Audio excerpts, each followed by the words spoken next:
All right, here's the deal. My name is DJ Vince Adams, and my boys said that I was not that Chicago. Well, here's the deal. My Chicago Clubhouse crew, they were like, you know what? You got to take a Chicago test. And I like to say that I did pretty well on the test. And not only did I do well on the test, but they actually rewarded me with the bomb shirt. So I want to let everybody know, man, I absolutely appreciate what the Chicago Clubhouse crew is doing for the city of Chicago. Thank you for keeping us on the map, keeping us on the tongues of the people out there talking coast to coast. And anything y'all need, DJ Vince Adams has got your back. Can't wait to do it again, fellas. See you soon. Let's get it. Yo, this is your boy Draft Dr. Phil from the Tape Never Lies Network. You gotta love my guys at the Chicago Clubhouse podcast. If you're not listening to them, you probably don't know shit. Well, they don't know shit either, so you're in good hands. Chicago Clubhouse podcast.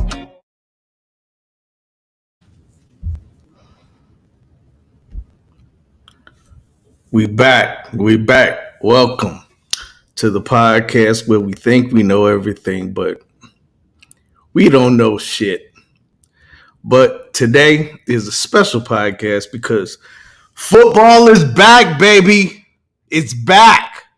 So tomorrow we facing these Rams, and that's going to be a tough game, man. I mean, you got, first of all, that defense. Second of all, Aaron Donald. And third of all, and I'm not dissing Andy Dalton. He's our quarterback, but he doesn't move. At least not much. And we got Justin Fields sitting in the cut who might give us the best chance to win. But, you know, do you really want to put him in there against Aaron Donald in that defense? So, I don't know. Stuck between a rock and a hard place. I mean, you pay Andy Dalton $10 million. So, I mean, you don't want to put him in there and watch his ass get wrecked, but you don't necessarily want to put your prized possession in there and watch him get smashed either like he did against in the preseason. I forgot who that was, but yeah, it wasn't pretty. It wasn't pretty at all. But anyway, so on today's special podcast, we got Marcus Robinson, former wide receiver from the Bears. One of the first tall receivers we've ever had. He's definitely the first tall receiver I remember. You know, most of the time our receivers are like I won't say the midget gang. Actually, that's politically incorrect now to say midget, but we usually have short receivers. Like this season, they fast, but they short. Anyway, let me bring in my all-star team. First up, my man who knows every single stat from every single team since the 80s and 90s, basketball and football, my man JB. What up? What's going JB, on? what's up, homie? How you feel? Man, I'm feeling good, man. Extra pod this week on Saturday, man. You see one of my receivers, there's Laura River, but definitely one of the receivers. Can't wait. Yeah, and your reception is so bad, I can barely tell what the hell you're saying. But I think you said he's one of the first tall wide receivers as well, right? That's what you said. Yeah, but let me introduce the next part of the All-Star team. My man, X Factor, AB. Yo, what's up, my guys? How are What's we? up, AB? I'm good. Sun is shining. Beautiful day. I mean, it's not as good as it is out in Cali right now. Nah, it's beautiful out here, man. I'll take this over 20 degrees any day of the week, guys. Yeah, definitely. But I do have to share this, though, real quick. The food experience out here is terrible. Do we need to get into what we Oh, my about? God. It's awful. We ain't going to get in depth with it. You need to just camp out at the In-N-Out Burger and not worry Look, I about was about to say Roscoe's. Yeah. In-N-Out Burger's where it's at. I want to try something different than a burger. I ain't come to You've lay. never had an In-N-Out burger, though. I'm telling you, it's a different world, man. It's a different world, huh? It's the best fast food burger I've ever had. Wow. Okay. All right. And you put your life on that? I put my life on that. I put everything I own on that. Okay. I'm gonna try it. But our guy is here. He is. Man, I mean, like I said, one of the first tall receivers that the Bears ever had. Super reliable, consistent. That great. Man, I can't wait to talk to him. Marcus Robinson. There he is. All right, What's now. going on? Marcus. Oh man. What's up, man? Hang on a minute. Man, I'm not that each other. hat. I'm loving that hat. Yeah, I'm gonna need to change. Hold Hold on. I'm changing. Oh, you got to switch it up. There you go. You took your hat off unlucky. All right. Yeah, that's what's up. For sure. So what's up with you, Marcus? How you doing, man? Good, man. Good. I do a little. So I own a gym, so I do a little training, you know. But besides that, man, everything good. Yeah. Yeah. So you've been training ever since you stopped playing football? No, it took me probably like 2 years after I retired. Then I was just working out one day, and a couple kind of joined me in my workouts. And so the lady lost like 24 pounds working out with me. So they told me, you need to try doing this because you motivate people. So I started doing it probably like 2 years after I got done. Okay. Dope. Nice. Yeah, so It's been great, man. It's been booming. It's been booming. Huh? You're in Chicago land or no? Yes, Chicagoland. I'm in West Dundee. I'm like 45 minutes west of the city. Oh, okay. So you like by Elgin? Yeah, right next door to it. Okay. Awesome. Yeah, man. So been doing that for a minute. Okay. So let me ask you this, Marcus. Who do you still talk to from the Bears when you were playing? Oh man, I still talk to Ahmad Merritt. I still talk to Nathan Basher, Rashid Davis, Zoom. Probably like 6 or 7 guys that still live around here. Okay, yeah. All of those dudes, they're local. Except Nate, I don't think he's here though, is he? No, Basher, Texas. Oh, okay. Yeah. He's coaching. He coaching? Yeah, he coaching. You said he's okay. Awesome. Yeah, he's coaching it. So he's a grad assistant right now. He went like a year ago. Oh wow. Okay. So he following that dream. He want to be a head coach. So good for him. Dope. Do you ever have that dream? Yeah. You know what? I did some coaching. I was a head track coach at a private school, and I was a wide receiver coach for 2 years at another private school. So, I mean, it's cool. I'll do it. I help a lot now in the high schools in my area. So I got like 3 high schools I help out with. I do some consultation work with them. But, it's a grind sometimes with these coaches, man. They make everything so complicated. And they be in there, after practice 3-4 hours, but you're in a high school game. So it's like, I don't know if I want to do all that all over again, Right. I hear you. Hey, is your daughter almost as tall as you? Yeah, man, she's 6'2". Oh, Wow. And she's like a volleyball star, right? Yeah, man, she getting it in this year too. As a senior year, she graduates in December. But yeah, she's putting in work, man. What high school is she at? No, she's in college. She's a senior at University of South Carolina. Gamecocks. That's what's up. Yeah, that's what's up. Yeah, she's a Gamecock. Like that. Yeah, so gotta look out for her. Yeah, man. She doing that thing.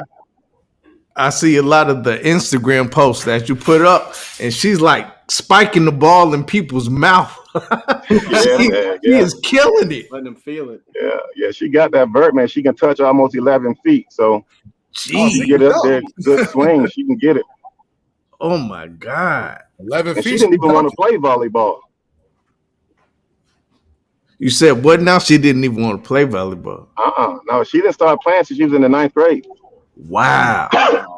Yeah. And she's that good already? Yeah, man. Wow. She started working at it. About her senior year in high school, she was ranked 5th in the nation. And then she chose South Carolina. I went there too, but I mean, we went for a visit. She liked it. She said, "Dad, I want to go here." I was like, "Are you sure?" She's like, "Yes." I was like, "All right."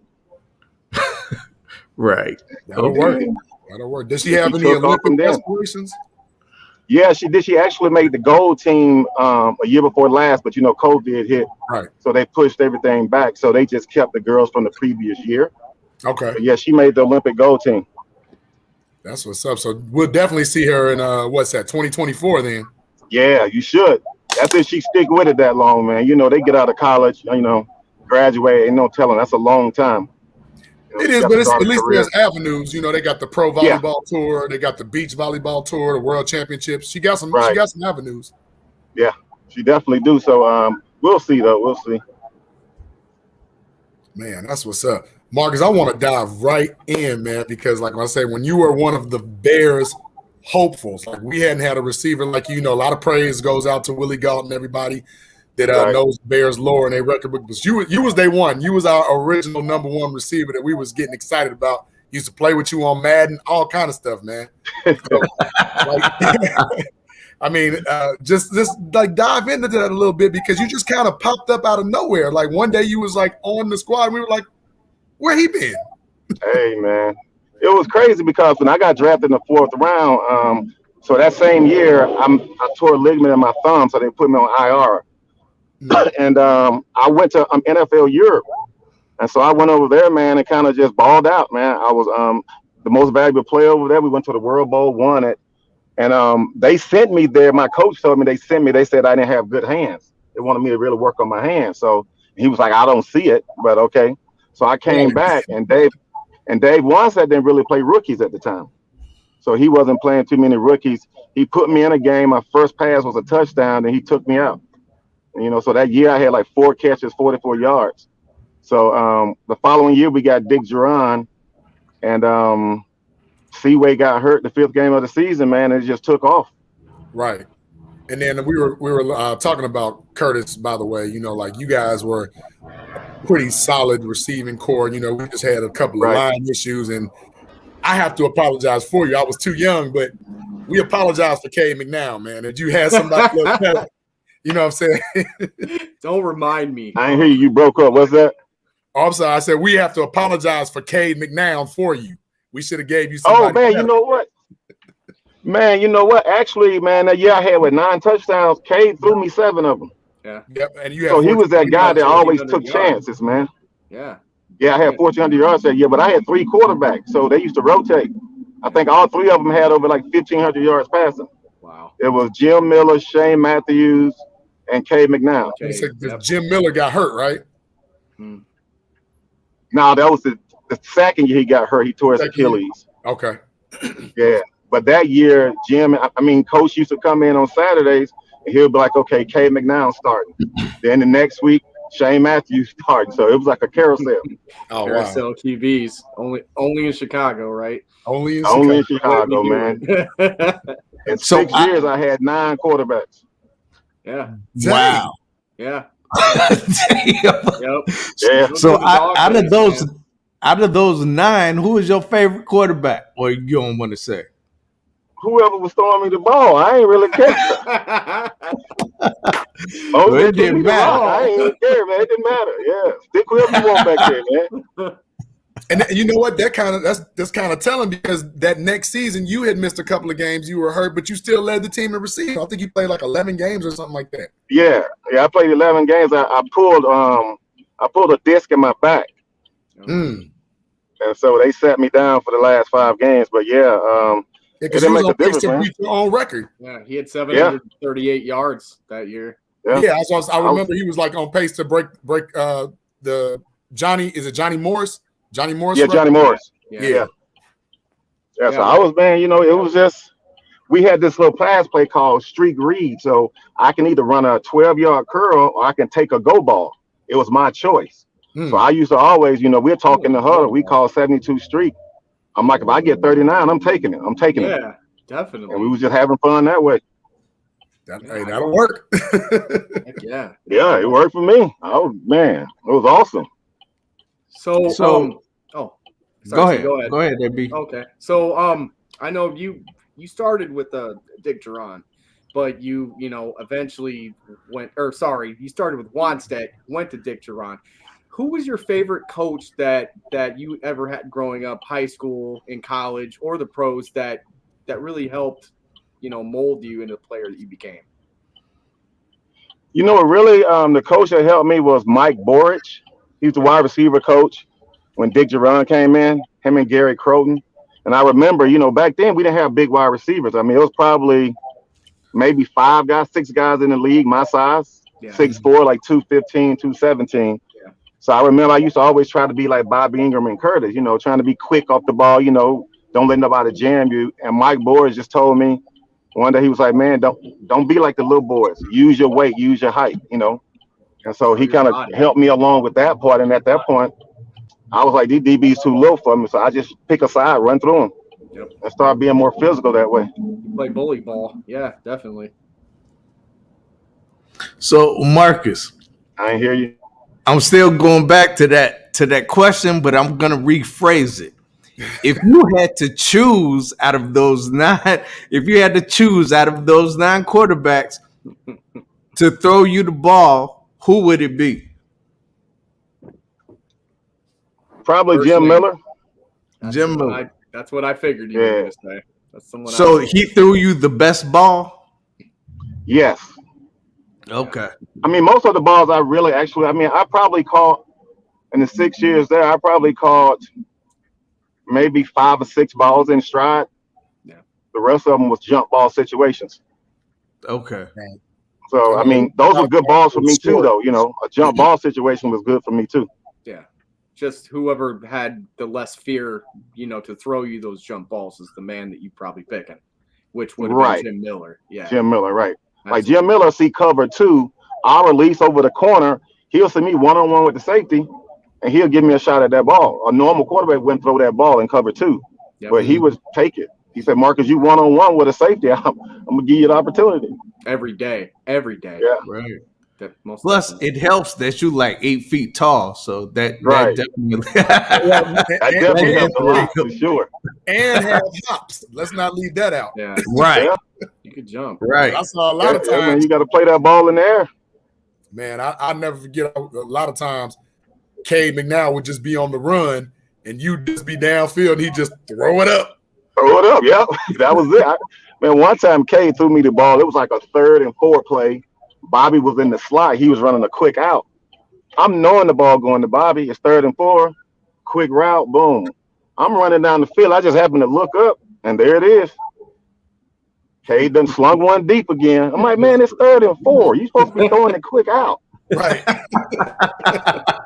I'd take it when I could get it, man. I wouldn't be mad either way. Yeah.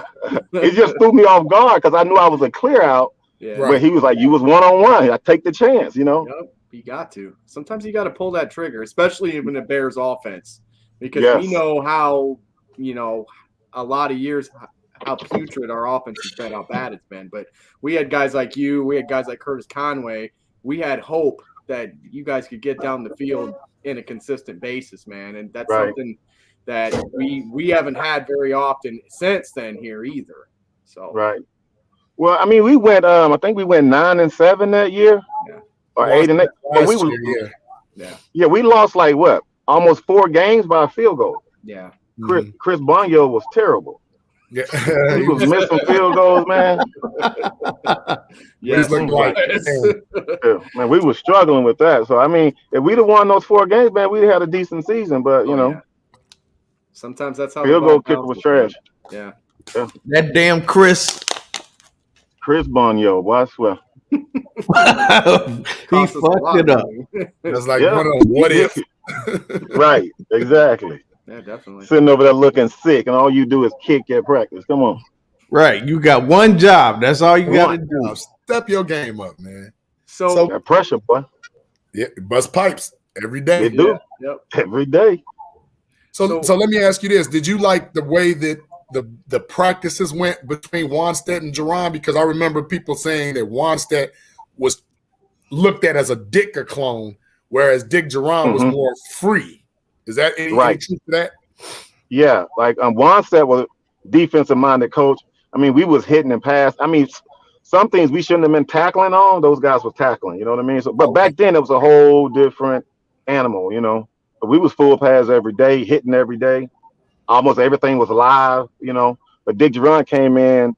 You know, he wanted to keep us healthy, so his practice habits changed. We didn't always tackle to the ground. We didn't always hit. So he kind of shaved a lot of that back because he wanted to keep guys healthy. Yeah, makes sense. That makes sense. So there's a stat, or not really a stat, I should say, but something I found when I was doing research that I didn't know. You were in All-American State honors for wide receiving, free safety, and punting. Yeah. That's crazy. Wow. Punter even? Yeah, I kicked off too. Got kicked off. So how far was your net average for punts? I'm just curious. Probably around like 45, 47. Oh, that's above league average. So why exactly weren't you punting in the league? Because it sounds like you could do that too. Yeah, man, I don't know. Pretty incredible. I mean, like free safety, I kind of figured that one, you know, just in high school being that big and that fast, they'd probably put you there. But when I saw punter, I'm like, wait a minute, this guy can kick too?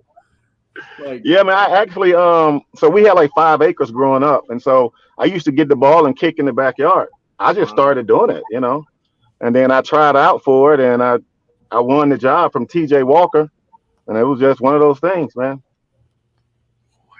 I think you could have extended your career a little bit more. That leg around a little bit. That's all I got to say about that. And the football, yeah. Woo, buddy. It was one of those things, man. You just tried it in high school, and it worked out for me. Yeah. But then I ran track too, so that helped out a lot. Yeah, you were pretty good in the regionals. I saw in the 100 and I think the 200 too, right? Yeah.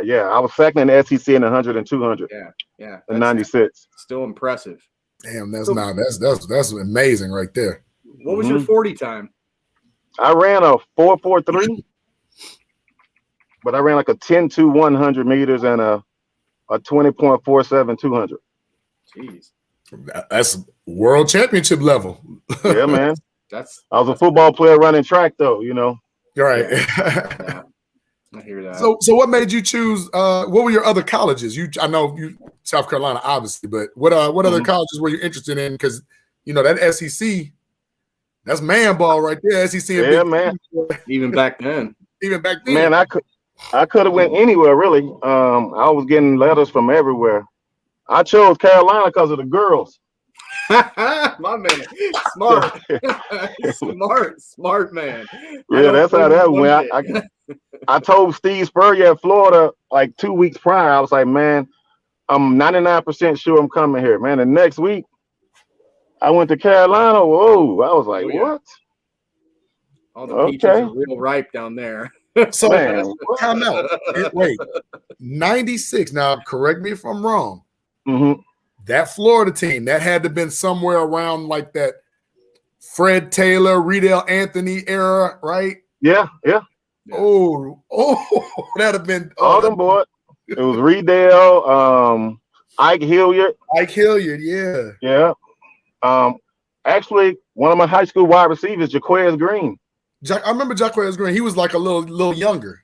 Yeah. He was from my high school, from the same high school. Man, hey, you talk about a track team, y'all. Yeah, that's a track team. We was getting it in, man. And then I got a nephew who came up. Man, we got a small high school where I'm from. There's about 10,000 people. Mm-hmm. But literally, man, I think we've put in probably about almost 200 Division I athletes since I left. Oh, wow. Oh, since since I left, we've had like 8 guys make it to the pros. Nice. Yeah, from a town of 10,000. Y'all got a factory down there, clearly, or some damn good genes. Yeah, we got a factory. Then I got a nephew. He plays for the Chiefs. Oh, what's his name? DeMarcus Robinson. Oh, yeah. Yeah, duh. And number 11. Yeah, that's my little sister boy. Looking forward to seeing him on Sunday. Yeah. He's doing number 2 now. So. Oh, he is number 2, ain't he? Yeah, it's him, Nicole Hardman, and Tyreek Hill. Yeah. Yeah, and then you got Pringle as the 4th. Yeah, I was going to say Pringle's still on the team, and he's returning kicks, right? I haven't followed up on them much. He does it sometimes when Tyreek don't want to. He returns them. Right. Or And McCole. McCole is the punt returner normally. Yeah. Yes. Yeah. Okay. Nice. So there's another question I had to ask you. I ask basically every ex-player this question whenever they come on here, but of everybody you ever faced, who was the player that hyped you up the most? Who was the guy on Sunday where you went, I'm playing that guy, I got to bring my A game every time?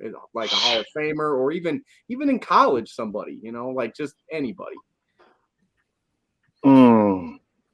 Well, the game is different. My first 3 years, we didn't have that 5-yard rule. Oh, you didn't? No, we didn't have that 5-yard. They can't touch you. So, true. Yeah, I mean, James Hasty at Kansas City, man. he's a good one. Yeah, he was good. Troy Vincent in Philly. Mm-hmm. Those guys were physical, and those guys had so many tricks, man. Yeah.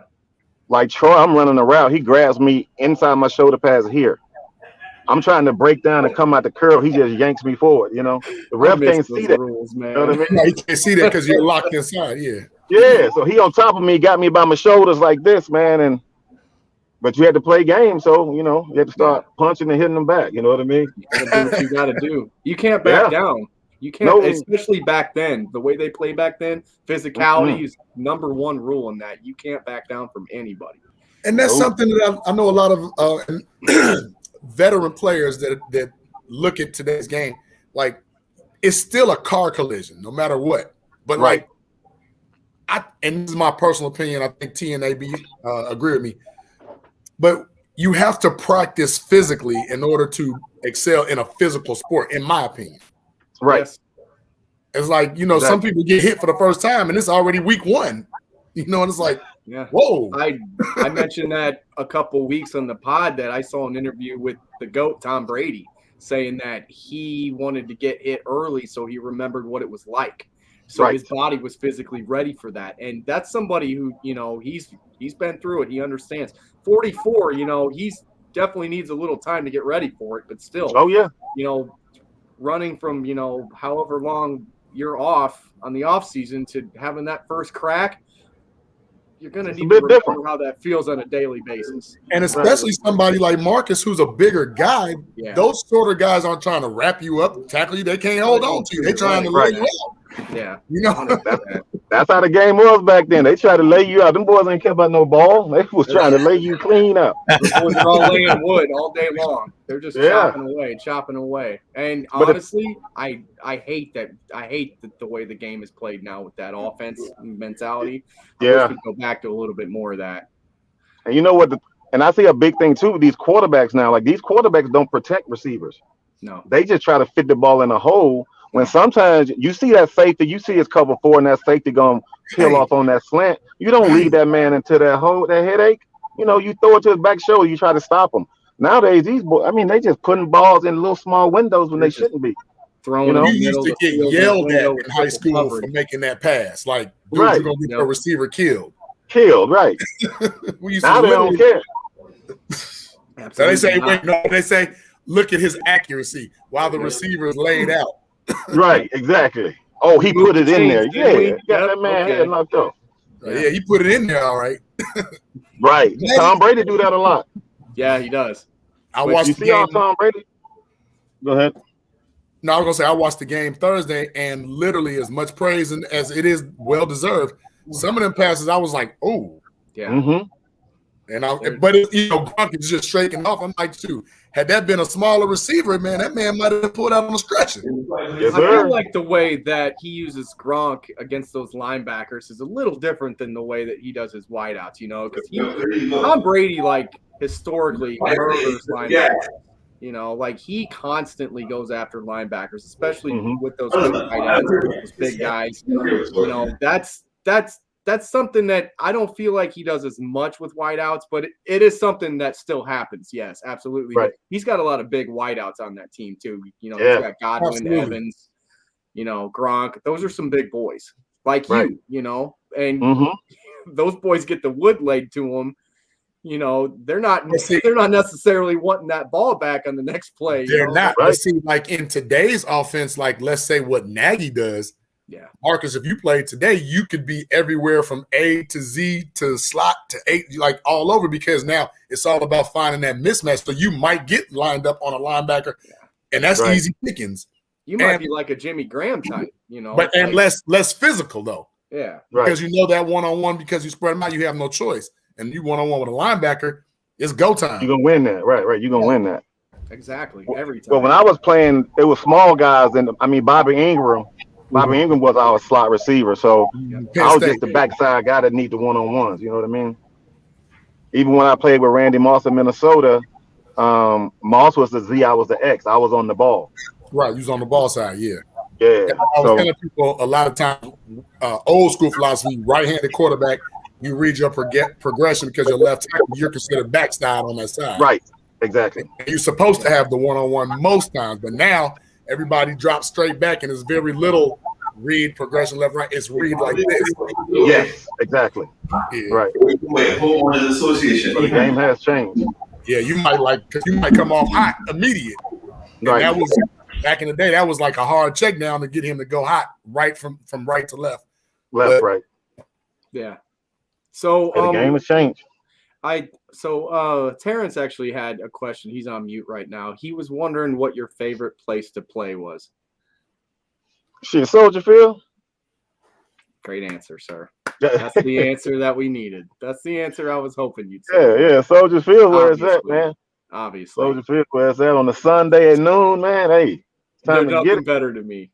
Sunday at time noon. To get it, man. I mean, as much as I love those night games, I love the Monday night games, but for me, a Sunday noon game is home. Absolutely. That is what I grew up on. For me. I go uptown, hang out with my friends at our local place we got, perfect setting, man. But okay, so if there was another place besides Soldier Field, what was your favorite place?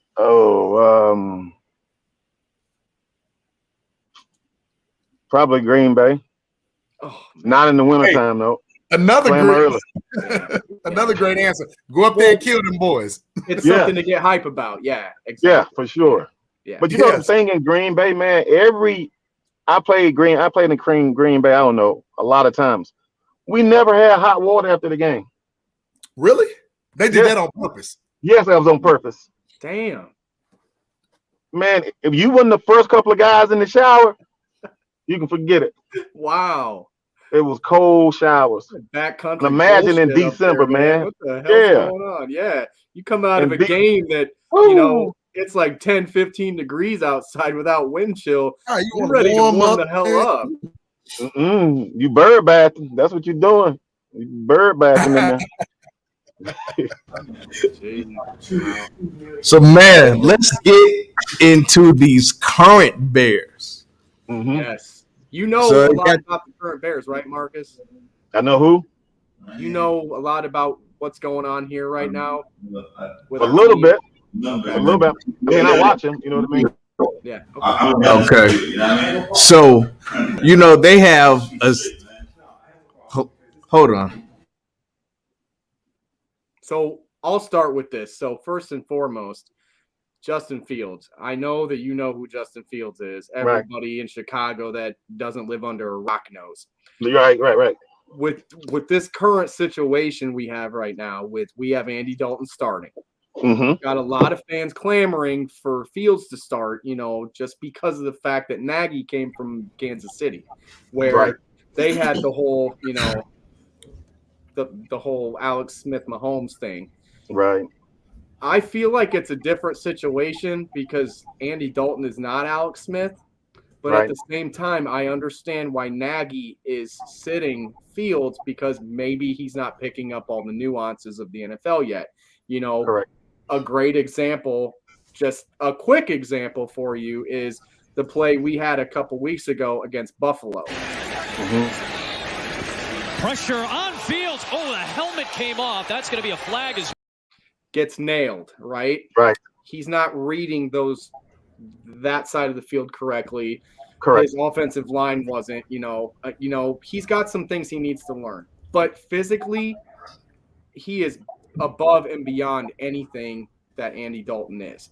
Would you start Fields or would you start Andy Dalton in this scenario against, mind you, a Rams team last year that had the #1 defense, and you're on the road playing at SoFi Stadium, where this is the first time fans are going to be in the stadium. Mm-hmm. I would start Dalton. I mean, with Fields, a lot of times with college quarterbacks, like for instance, Fields is used to calling a play, looking at the sideline. Yeah. They're holding up, signs. Right. And then he goes, everybody looks at the sign, then he goes and snaps the ball. Mm-hmm. Well, you got to think about him coming to the Bears. They call the play in your headset. Yes. You have like 15 to 20 seconds to rattle off that whole play. You got to remember the whole thing, rattle it off, and then go through your progression and read the defense. So a lot of times that is a huge adjustment for college quarterbacks coming to the NFL. And like you said, on that one play, if you look at the play, the running back was running hot. He was looking back at Fields. So they knew it was going to be a hot throw, but Fields never looked. Fields never readjusted what he should have done in that situation. He should have moved the linebacker over to the side, switched the offensive line shift over, and then ran the play. He'd have had that guy blocked. He would have had an open field to throw.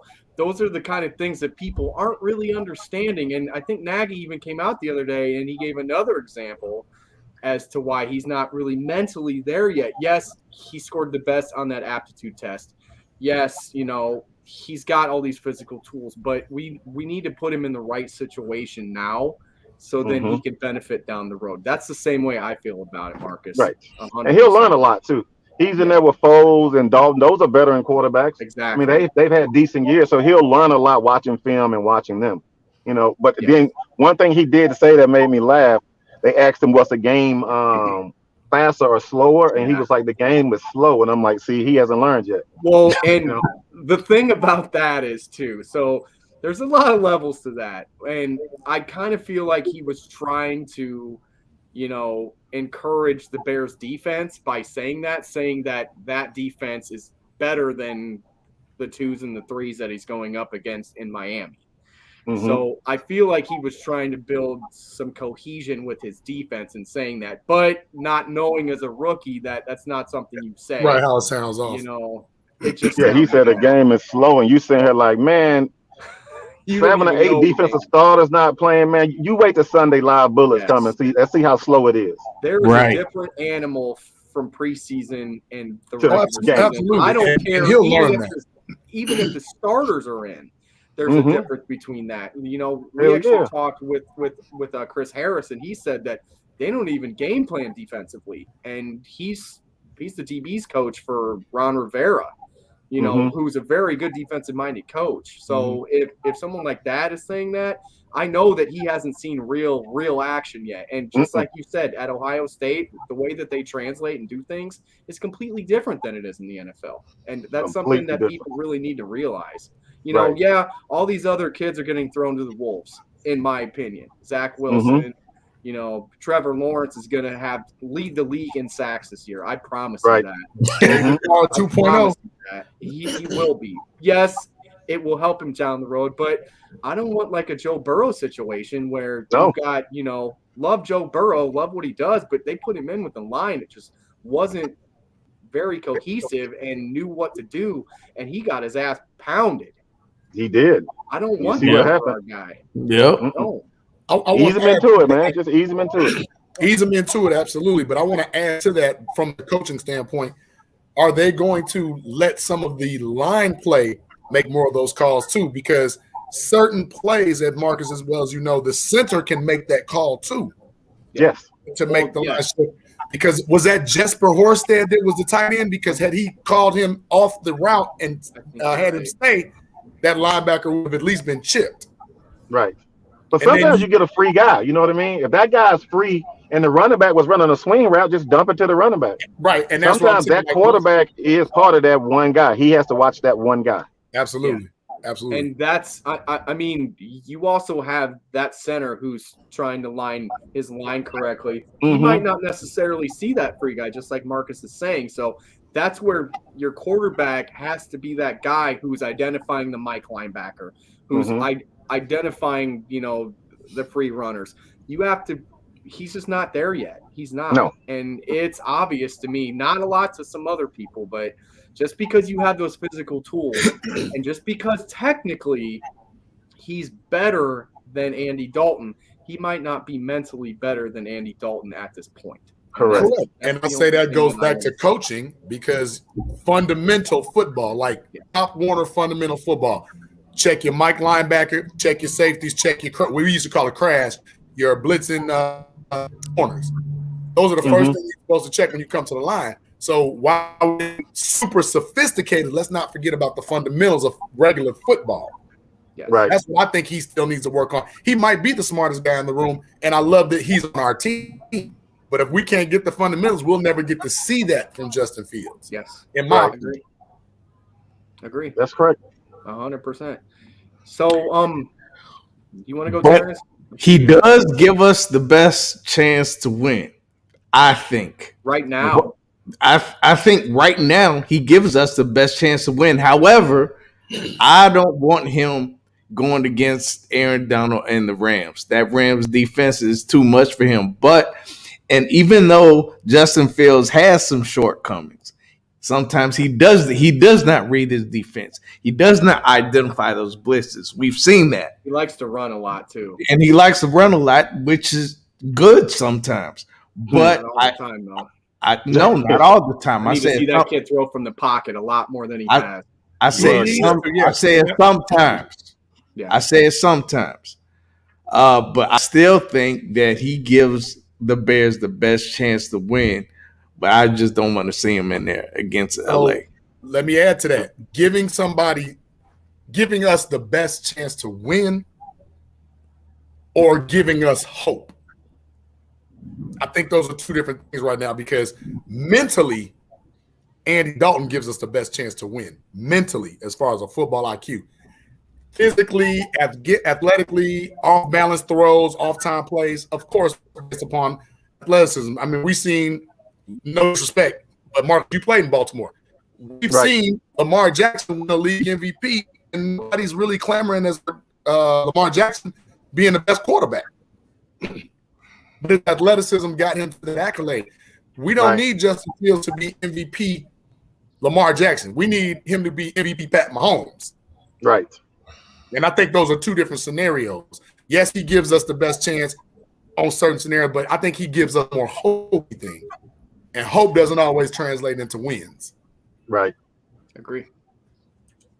So from a player's perspective, I know that there's guys in that locker room who got to be mad about this, right? Because if you know that, someone else gives you the best chance to win right now today, you've got those aging guys, especially on the defensive side of the ball, who are probably like, why isn't this kid starting? Like, what exactly does that go through your mind, Marcus? Sometimes in the locker room like that, guys just worry about their own job, Okay. Like, I don't think guys really look like wide receivers. Maybe if you looking at a position and you see him at practice throwing really good balls and the other quarterback is struggling, maybe it's that way. But most of the time, defensive guys are with defensive guys. Your old guys are with the old guys, and guys don't really worry about whose position or who's doing what. But I'm pretty sure a lot of veteran guys too. Everybody's hating on Andy Dalton, but he had a stellar career. He did really well. He was in Cincinnati. I mean, they took all his weapons away. Yeah. Of course he struggled, a little AJ bit. So Green, he's not. Yes. So he's not just a starry quarterback. You know what I mean? Yeah. So the Bears. He's trash. He's not trash. Yeah. Like he's not trash. The big knock on Andy Dalton, guys. I mean, the big knock is he's 0-5 in the playoffs, and he's 1 touchdown, 5 interceptions. 5 interceptions. That's the knock on Andy Dalton. He just hasn't been able to do it consistently, and especially in the playoffs. But he's already done something that no quarterback we've had has ever done. He's thrown for 4,000 yards in a season. That's something twice. But that's something we've never done once here. And I understand, everybody pining for Fields. I get it. I do. But, man, it's just like, I guess I have another question really for you, Marcus, because you said that, those guys worry about their jobs, which, I understand that statement because if you do your job, most of the time everything else falls into place correctly. Correct. Right. But when you're doing your job as a defense, like, wouldn't you get a little ticked off if you're losing games because your offense doesn't ever produce anything? I mean, that makes you frustrating. I mean, you can get frustrated by that. I remember when I was playing with the Bears and I was playing in Minnesota. I mean, we was averaging like 32 points a game or something like that. But the defense was giving up 45. You know what I mean? So it's like you come to the sideline, you like, man, here we go again. You know, that's just how that went. So wouldn't that kind of break up, the unit, like, as a whole for a team? Wouldn't it kind of pin you guys against each other if you've got one guy who's, clearly better in every aspect except one, obviously. And then you've got, like this, I fully expect this Bears offense to not really produce. And I think the defense getting older and just tired of the same old thing could really break up that locker room. That's just the way I feel about it this year. Okay, let me ask you a question then. You remember when Baltimore won that first Super Bowl? Yeah. Yes. And they had who was the quarterback? Trent Dilfer? Trent Dilfer. Yep. Do you think Ray Lewis was getting frustrated with the offense? I mean, no, because they were winning. That's a difference, Marcus, is that I don't think this team is going to win. That's my big question to you is if they start piling up losses and everybody on the team, they see it in practice every day. They see it on the field that this kid is better, but he's not necessarily mentally ready for it. Do they is the team kind of secretly like, okay, we need to get this kid out here already? Like, that's kind of the way I'm asking. Like, maybe they think he's the spark that changes their season. Well, the thing about it is, too, everybody's giving Justin Field the benefit of the doubt that he's that much better. Yeah. Like, we don't see practice. You don't see all the errors he makes in practice. You don't see the misreads, the bad balls. We're just looking at his physical attributes. That's what we're looking at. So we really don't even know. I mean, defense and offense, we have certain periods we practice together, but the rest of the practice, offense is with offense, defense is with defense. Yeah. So a lot of times what you see in practice, now, if there's just something this kid is just doing, like Patrick Mahomes, they said, was making all these great plays in practice, I get it. But for the most part, like, you can get frustrated, but a lot of the times, like, I'm not going to, have an opinion about the defense because they're giving up so many points. You know what I mean? Even if we're losing, I just got to still go out and do my job. You know what I mean? If I score a touchdown, sit down. Brett Favre throws a deep, score a touchdown. Guess what I got to do? Here we go again. Let's go get it. So you just go back out there and get it. So as long as a player, you're giving your all and you're producing, a lot of times, though, think about it. A lot of defensive guys don't even watch the offense. Yeah, okay. See, that was another question I was going to have. Like, that was another question. Is everybody so focused on what's going on their end that they don't really pay attention to what's going on there? Correct. Yeah? Okay. Most of the time, you see offensive linemen, they come off the field, they go sit on the bench. They're not watching what the defense is doing. Right. A lot of them, a ball is turned over, they jump up like, oh, it's a turnover, So they really wasn't even paying attention to the offense at that point in time. Okay. But as I got older, I started watching other guys. Like, you always want to watch Brett Favre. You're like, man, I got to get up. Let's go see Brett Favre. He's about to do something crazy. So you started actually paying attention to both sides of the ball too. So, but a lot of times, you're just so involved in what you're doing, man. And then if something went wrong, you got to go huddle up with your coaches anyway, to fix that problem. So you won't get to see what's going on. But I still want to put a lot more. I don't mean to say pressure negatively, but Matt Nagy has a responsibility to this team to run that football a little bit more, to give that defense a little bit more rest. Like, stop getting 3 and out. Stop getting, sustain a couple of drives, to give that defense a blow. Well, the offensive line ain't that good. He's not here to run our formation, he said. Yeah, but Marcus, in saying that, right? Okay. Right. It's easier for an offensive line running the ball than it is passing the ball. So I feel like the more you run the ball, the more that those guys get that push, the more confidence they get. It will help them in the passing game. I think that's what JB's kind of trying to mean by that, is that you know, as far as from what I see, it's a lot easier, you know, for an offensive line to run than it is to pass. I mean, against certain teams, obviously, you know, if you're going up against Tampa, you've got Vidi Vea in the middle and you've got like Sue in the middle. That's a different scenario. But against an average team, it's probably easier to run block than it is pass block, right? Well, I mean, it just depends. Like I remember Bill Belichick, I was in Minnesota, and we had the big William boys in the middle, right? Yep. He attempted to run the ball 4 times. Yeah. And he said after that, he just spread us wide and just picked us apart down the field. Which is, and he said, yeah. So he said this. He said, I don't care about balance. I don't care about run or pass. I'm going to do whatever it takes to win the game. So, I mean, we're not in that more physical, you know, like play action is always, you know, a big thing. We have decent sized running backs that can catch out the back. I mean, you just use what you got. I don't care about you need to run it more, pass. Just win. So if you need to throw it 50 times a game, throw it 50. If you need to run it 35, 40, run it 35, 40. We just saw that Thursday because I didn't think Dak Prescott off of an injury was going to throw the ball 50 times. Yeah, look, and you try to do whatever. They had the under for his passing yards at 295 and a half. And he I blew was that like, away. oh, man. Like, oh, my God. I thought about taking it, but then I was like, well, wait a minute. Like, is he healed? He had that at like, halftime. I couldn't figure it out. And then that first pass play he threw like a 17, 18-yard throw. I'm like, damn it, I should have took that. Yep.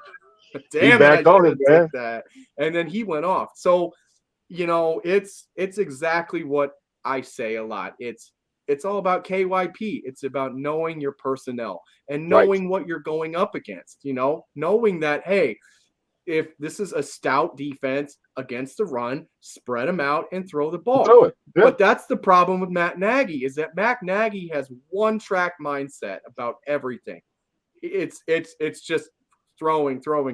And if any of you kind of remember Andy Reid whenever he was with Philly, that was a knock on Andy Reid too, is that he didn't run the ball enough. He was always throwing. I mean, granted, he had Donovan McNabb. He had a lot better QB. Yes.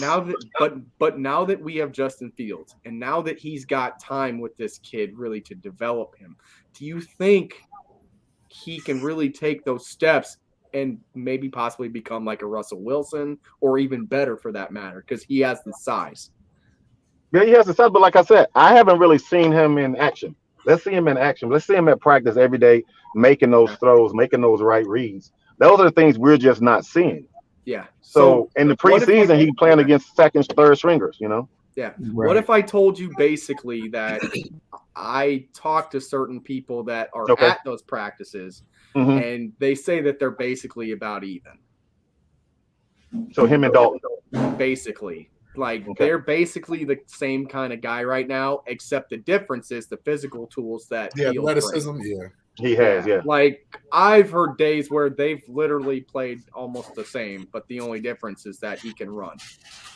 Like they can both throw a pretty good deep ball. I mean, Andy Dalton, again, he doesn't get a lot of credit for that. I mean, a lot of it was to AJ Green. I get that.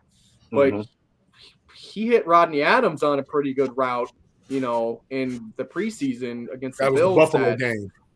Yeah, that a lot of that I was like, okay, you know, but a lot of the media that I talk to say that, you know, they're basically even down the field. They're both throwing close to the same amount of picks, you know, but the difference is that he can run. And that's why everybody's pining for him, because he gives you the better chance because of his physical ability. The running, though, that extends drives. Yes. It's not necessarily making the right read or making the right football play. I get what you're extending drives gets that defense a blow. Exactly what you were talking about, JB. Absolutely. So I, as normal, we right there. Yeah. And I mean, Marcus, as a receiver, like when you see stuff like that, do you get frustrated or do you even just say, hey, look, dude, run the ball? Like you alluded to that one pass with Cade where you just knew it was going to be a third and four, a short route, because that's the accurate play. Yeah. So like, would you get frustrated if you constantly 3 and out just because you're throwing the ball? It's like, what's the point if you're throwing the ball if you're not connecting passes? Yeah. Well, we ain't connected. I mean, we got to sit down and talk about it. You know what I mean? But I played on 2 different teams where, I mean, look, we had Jamal Lewis he rushed for over 2,000 yards, man. We ran the ball when it was 9 men in the box. But we dressed 3 wide receivers. I mean, it was just, we ran the ball consistently all the time. So a lot of that stuff is out of your hands. But, you know, as an offense, it's always like Bill Belichick says too, just do your job. So my job, I don't care if we throw it 50 times a game. I'm loving it. I'm a receiver. We're getting the ball. I don't want you to run the ball. But I was in Minnesota. We went heavy one time. I got mad. I'm like, what the fullback doing in the game? We don't run heavy. Keep me on the field, man. Let's go. Let's keep going, man. So, you know, it just depends on the person, man. I mean, a lot of times you just doing your job. You just so focused on what you're doing. It is what it is. And I get what you're saying. That takes away from you if you become a blocker 90% of the plays, right? Right. But if we're doing a good job running the ball, I don't mind blocking, you know, but you still want to catch balls. You know what I mean? Yeah. So, I mean, whatever's working, you're winning, man. I really wouldn't even care about it. I don't think guys get too frustrated if we running or passing. I mean, that's how the game goes, you know. But I mean, I'm sure, even if we look at Justin Fields versus Tom Brady, yeah, he's more athletic than Tom Brady. Yeah, he got all the same thing he got. But who are you going to start? You're going to start the veteran over the rookie, right? In that situation, absolutely. That's a very easy answer, though, Marcus. Because now you're looking at. No, but see, now you're looking at what Tom Brady has done, right? I was going to say. But I'm saying physical attributes, throwing the ball. Yeah. Right. Physical attributes, throwing the ball, Tom Brady can still throw the ball better than Justin Fields could throw the ball. So that's where I immediately I'm going that way. You see, I get what Marcus is saying, because at that time, Tom Brady and Drew Bledsoe was probably what? Yeah. Probably was. But Drew Bledsoe was an experienced veteran quarterback at the time. Right. So I definitely get what you're saying. Just because you keep it doesn't mean I played a young boy. I think like the days of I don't mean to say Aaron Rodgers, but the days of those guys like him sitting 2 and 3 and 4 years, them days are pretty much over. Over, yeah. Yeah. So I mean, I'll say just the way that these a lot of these colleges coming out, they're running pro style offense. They're running pro style offense now. So they're, Ohio State, Alabama specifically, all those kind of programs, they're getting these kids ready real quick and easy. That's why you see a guy like Mahomes, who came out and literally said that he didn't know how to read the Mike linebacker whenever he came out. He legit said that. And he threw 50 touchdowns, and he said that he legit didn't even know how to do that. Some raw talent just shines through. I get that. But, man, you have got to be prepared at the quarterback position every day. And, I just can't get off of that snide that Andy Dalton, for now, he needs to be the starter. Let's just let Justin mold a little bit more. Well, I got a better question for Marcus. Do you feel that Matt Nagy is our guy moving forward? Because this is to me, they bought a little bit of time. Right. But you don't want to fill this guy with 2 and 3 and 4 coaches in 3 years either. Yeah. Right. That's what you don't want to do. So, I mean, I think this is a make or break year, though. I mean, for Nagy, but a lot of times, too, you can't always just look at Nagy, man. I mean, look at the guys we've had. Look at the GMs and who they're drafting. I mean, as a coach, the GMs are putting players like when Dick Duran came. I mean, he didn't draft Cade McNown. You know what I mean? Right. They gave him Cade McNown. They gave him Cade McNown, right. Now you stuck with it, as a coach. Now you try to make whatever you can and make it better. I mean, so a lot of times with coaches, if the GM is not giving you the right athletes, you're going to struggle, man. So you fire him, you still got the same GM. He's going to keep drafting the same things. Because that's his mindset. Right. I get that. Marcus, what do you think about our wide receiving core now? Man, it's crazy. We could win a track meet. Yeah, but think about it too. Now think about this. Not a jump ball though. We got A-Rob for the jump ball. But A-Rob didn't play one game this preseason, right?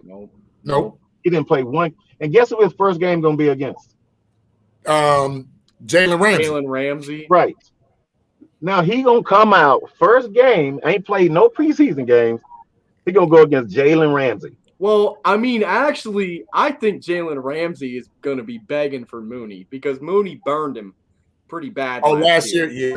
And Right. Jalen everybody Ramsey on social media has been killing him. he gonna play whoever gets put in front of him. I mean, yeah, he will, but you know that he wants to go against Mooney. I mean, everybody in town knows that. Chicago fans have been dogging Jalen Ramsey all offseason about that. Yeah. They were calling him his daddy. Like, I saw a meme where they had Darnell Mooney holding a baby, and it was Jalen Ramsey. Like they've been killing that guy. He's going to be locked in. That's one play. Like it was one play, and he's had to hear about it for a year. He's ready to kill a guy. He's ready to come off, man. So I hope A-Rob ready, man. I hope he, I mean, practice reps is not the same as game time reps. So, and I was looking at Tom Brady. Do you know Tom Brady played in every preseason game? Yeah. Every one of them. He demanded. He demanded it. He demanded it. He actually went on record saying that he didn't care if he played the whole game. Like, he literally said that he didn't care. But that's Tom Brady is just a different person, man. Like, I would kill to have a guy like Tom Brady on this team. He's a freak. I don't even care what position. Just somebody with like that much drive and competitiveness, to constantly want to be the best and do anything it takes. We need that on this team. We need that. We do. Yes, sir. So back to the wide receivers, man. What do you think about Damiere Byrd, and is he still on the roster? Yeah, Damiere Byrd. Yeah, he made. Yeah, he's there. Okay. So aside from who we're projecting will be the top three, A-Rob, Mooney, and Marquise, what do you think about the rest of these guys? Is it a question mark? I haven't really seen them. I mean, the rest of the guys are going to be on special teams, so they may get 1 or 2 reps in and out. So I didn't really see them, in the game. Like I keep going back to game time experience. That's what you want to see. Game time experience and how these guys separate, how they deal with. Do you understand 3rd and 4? It's not about catching the ball and breaking out for a touchdown. It's 3rd and 4. Get the first down, move the sticks. Paying attention to if it's 3rd and 15, what a first down marker is. So are those guys aware of the game that way instead of just going out there and just running? So a lot of times you just got to see that in game time and just be knowledgeable. If you see them in meeting room, are they asking those kind of questions with the other wide receivers? So stuff like that. Yeah. I think the guy that I'm the most excited about is out of those guys would be what's his name? Rashad Perriman. I was gonna say Rashad Perriman brings a different dynamic. He does. To that, even though he's had limited success, but in my opinion, I think Rashad Perriman, like they had to bring him in because he was available. It's something he's got that they like. But I really think they have a gem in Rodney Adams. I really do think they have a gem in that kid. And Marcus, there's 2 people in the league, 1 person on the Bears, but another person in the league remind me of you. Rodney Adams had a lot of you just go get that ball. Right. But so does DK Metcalf. Now I know they totally different ends of the spectrum. Right.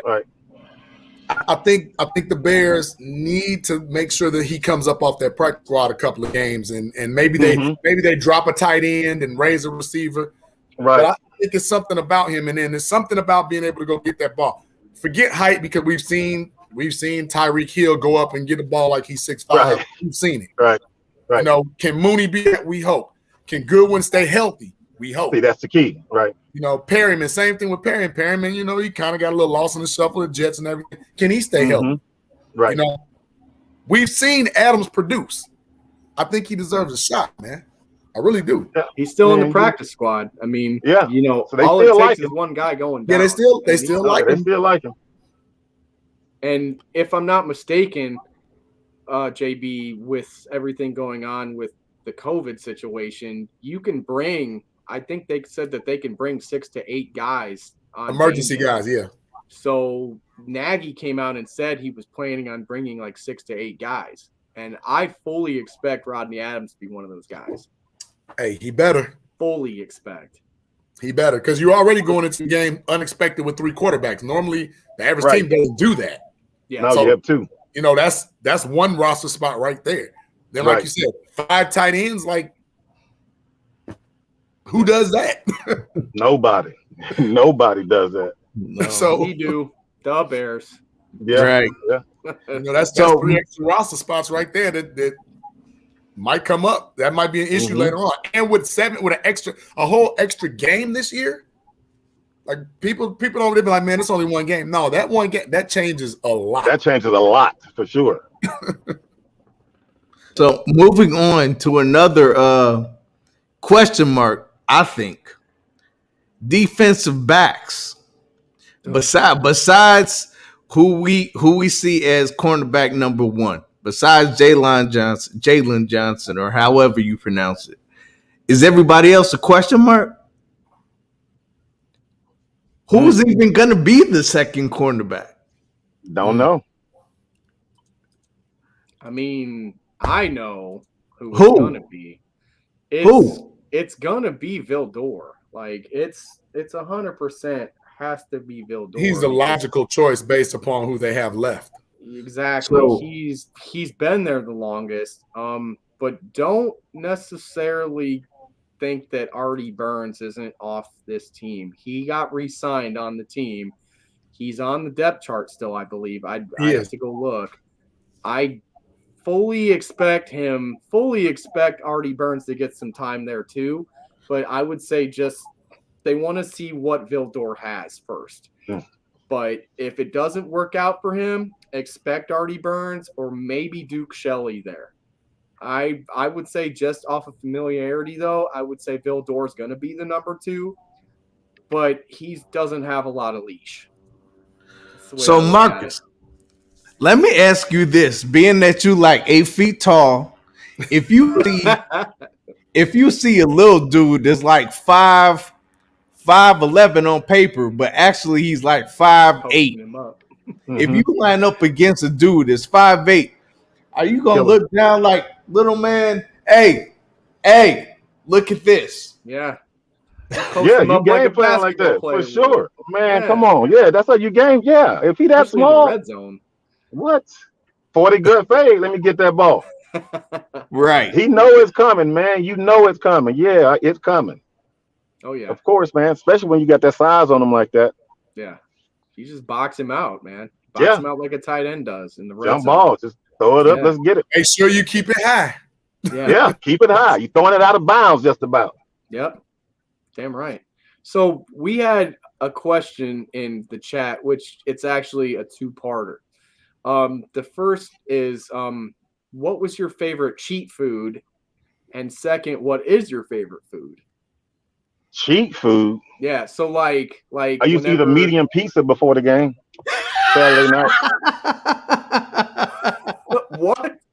I used to eat a whole medium pizza Saturday night before the game. Hang on. Hey, hold on. From where? JB. From where? JB know it. From where though? The hotel. Oh, whatever hotel. Okay. Yeah, whatever hotel we was in. Yeah, I ordered room service. Oh, okay. So I was gonna say, if you were here, pizza. Yeah. If you were here, no. Who you ordering? Well, you're here now. Where you're here now. So who you ordering? Well, I don't even eat pizza like that no more. But if I was ordering where I live now, there's a Village Pizza. Not familiar with them. They do pizza. Yeah, I'm way out west. When you was downtown, though, I'm waiting for a name. He wants to get that. I really didn't eat pizza downtown like that. Oh, man, you're killing me, Marcus. I'm going to Harold's Chicken. I'm going to go to Harold's Chicken behind the Hilton. That was the next question I was going to ask you, because for us, it's all about Giordano's and it's about Harold's Chicken. Yeah, Harold's Chicken was right behind the hotel. Man. Yep, right on Wabash. Yep, right on Wabash, right there. Man, I think a gang y'all went to Harold's Chicken before a game. Because, I mean, I think Rashi said that. Yeah. Did Chris Harris say that too? Johnny said that. Johnny Knox said that. Yeah, if you get there early at the hotel, you can go to Harold's right across the street. There you go. Right out the back door. Come right on back in. Yeah, grab you some Harold's. Come on right back in, man. Yes, that's hilarious. Yes, sir. Love it. Great. And it used to be a soul food joint too, because they got the Harold's out of the way. Soul food. Where? Yeah, it used to be a soul food joint right behind the Hilton too, right across the street from the Harold's. Oh, okay. Downtown. Yeah, it used to be a soul food joint right there. Wow. But that was back in 97, 98. That had to be a little further north on Wabash, like next to the hotel on the behind. The only thing I'm thinking, like Ronnie's and all that down there. Yeah, so it was like, you know where the Hilton is, and you walk out the parking garage right there. Mm-hmm. Right across the street from the parking garage, there used to be a little soul food restaurant. It's sitting right there in the corner. Good to know. Wow. Okay. I got to do some research. I don't remember a soul food restaurant over there. Mm-hmm. Oh. You used to have fried chicken, macaroni, collard greens, all of it. Oh my God. Good stuff. Oh my God. I was just talking about the terrible food experience I'm having here in LA. And you're gonna bring up collard greens and fried chicken, macaroni. Yes, oh my God. I think I might have to go to Watts or something. You gotta get it in. I'm not gonna find any of that here. I'm in Venice Beach. I'm not gonna find any of that. No. You're gonna find an alfalfa sprout burger or something, man. You He going vegan. He going vegan. and not by choice. That's what I think most of these people out here are. I don't see very many fat people. Yeah, I got a brother that lives there, and they're all vegans, man. They're all portions. Well, I'm not a vegan, and I'm not fat either, so. Yeah, well. Hey, Marcus, before we get ready to let you go, I know you got stuff to do. Real quick, about the coaching, you would kind of give us a little in on the coaching.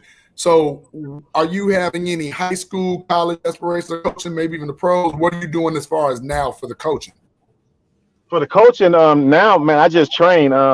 Like I said, I do consultation work. So, like, they play on Fridays. Saturdays, I go to 3 different high schools, and I meet with the coaches, and we go break down film. We go see what you want to do on offense, which things you want to change, help with blocking. Offensive coordinating and, like, strength and conditioning, kind of like a mesh? No, I just do the consultation just with the offensive coordinator. Oh, just with the coordinator. Okay. Yeah, so I go meet him and watch game film. But my gym, I just train kids and adults. I train more kids. I train a lot of volleyball girls, basketball, soccer. Okay, so where's your gym? We want to promote you. Oh, well, I do big time sports. Big time sports. So okay. Yeah, so I'm a one-on-one kind of guy. So I'll do a small group of maybe 5. That's the biggest I go. But I normally just do one-on-ones. A lot of referrals. So I ain't trying to be too busy. You know what I mean? Busy, but not too busy. Right. You retired, but ain't. Yeah, right. Exactly. I don't want to sit home every day. Well, right. Okay. I gotta say one thing right before he goes, and it's something that I don't know if everybody knows, but I think it was 07 or 08. I think it was 08. You came back and you wanted to retire as a Bear. Right. And that's something that I have to say I commend you for. You were here the longest, but the fact that, a lot of these guys don't really do that kind of stuff. And the fact that you did and you showed that kind of loyalty to this place means a lot to fans like us, man. And I have to say, hats off on an awesome career, man. Like, appreciate it, man. Wish it would have went longer here. Back in 98, I was 14, 13 years old. You were one of the first guys that came here where I was like, holy shit. Like, I watched Curtis Conway. I watched those guys. But when we got you, I was like, we got a big boy now. Like, it's time to go. Like I was more excited for you than I was a lot of those guys. And I just got to say, from a fan, thank you for everything that you've done for us. And thank you for wanting to have allegiance with us for the rest of your life. Absolutely. Yeah, man. Definitely. Appreciate that, man, for sure. That's big, man. Well, blame Jerry Angelo, man. He let me go. Look, he let Bobby Ingram go. Yeah, he did. Then 2 years later, he let me go. Then a year after that, he let Marty Booker go. Yep. I mean, he was getting rid of receivers, man. And we didn't really even have that. I mean, we had Barry in on that Super Bowl team, but Right. we had Moose Muhammad, but Moose Muhammad was kind of like you. That wasn't in a lot of ways. Carolina Moose though. That wasn't Carolina. Right. Moose. Yeah, like No, it Where wasn't. receivers come to die, man. Receivers come to Chicago to die. yeah. Oh, don't That's say what Moose that. said. Oh. You had a year that you lived here. Oh, man. in way back in '99, you had a year, and I even remember when you were with Baltimore, you had a game where you had like 4 touchdowns In one game, yeah. and they still got rid of you, and I'm like, what the hell is going on with Oh Marcus, no, man! You know what happened? Well, so what happened was, let me tell you how crazy this is. So it was a Thursday night. My agent called. I had a 1-year deal, and they said they were not going to sign T.O. They were not going to sign T.O. They was going to re-sign me back. They wanted me back there. Friday, they signed T.O. Remember when T.O. went to Philly? Yeah, I do. Yeah. Well, Philly had already cut a deal with San Francisco, and Baltimore tried to backdoor it. And when they backdoored it, the league, I flew to Minnesota that Saturday. Yeah, I flew to Minnesota that Saturday. They signed T.O. Friday. They accepted my deal Saturday night.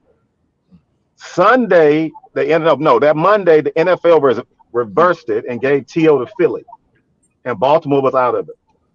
So they was going to sign me back, but they signed T.O. and then they got the shit end of the stick. I had already signed with Minnesota.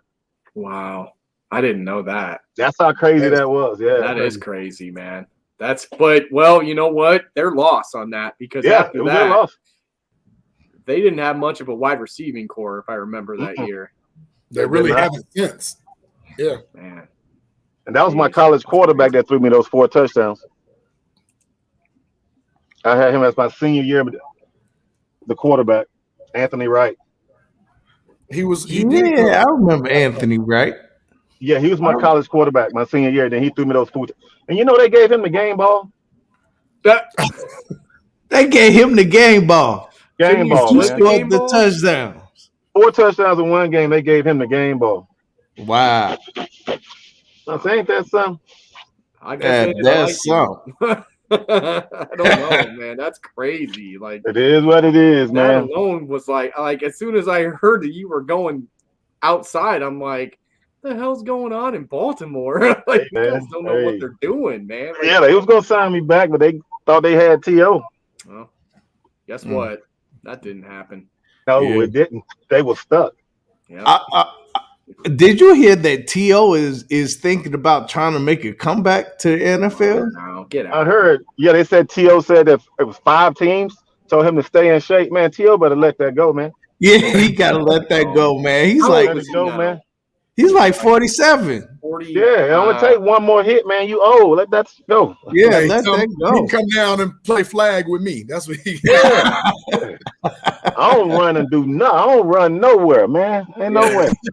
Yeah, he's 47. Yeah, you're right. Oh man. I mean, I get guys all the time. He's not come Tom on, man. Brady. Let's play ball. Huh? Yeah. Tom Brady don't get hit, man. Exactly. Quarterbacks can play forever. They don't get hit. Exactly. Quarterbacks and especially today. Especially the way that the rules are now, like you can't touch those guys. But that's another thing I heard Tom Brady came out and say the other day is that he doesn't like that. No, he hates it. It just changes the way that defense plays now, and it's the competitiveness isn't as good. Like, and that's funny because his injury is the reason why got changed. Yeah, right, exactly. So it is what it is. It is. Yeah, man. Well, Marcus, this has been dope, man. I'm glad you I'm glad you took the time to come holler at us, man. For sure, man. Please come back anytime. You are always welcome here. You're great. Yeah, we definitely okay, cool. Definitely want you back later on in the season, man. Please. Okay. Get you at home with a drink in your hand, hanging out with us. Please come back anytime. Yes, sir. Sure, man. I appreciate that for sure. All right, man. Yeah. For sure. All right, man. All right, Marcus. That'll be easy, man. Yeah. Yep. All right. You have a great one. Wow. Great. Yeah, man. He's a great guy. Great conversation. Happy I got to talk to him because he was one of those guys when I was coming up as a kid. I was praying he was going to be something good because I hadn't seen anything at that point in the 90s, man. I was like, what the hell is going on? Look, I can tell you, I remember the highs and the lows like it was yesterday when people said, man, Dave Wanstead, Super Bowl champion, defensive-minded coach, coming to Chicago. People were like, yeah. And we looked at it like, I was one of them. Man, we can't even move the ball. We can't score. It's something that I actually heard this the other day, and it was kind of a comp on that whole thing. And Nagy actually got brought up in it, is that, just because you're a good coordinator doesn't always translate to being a good head coach.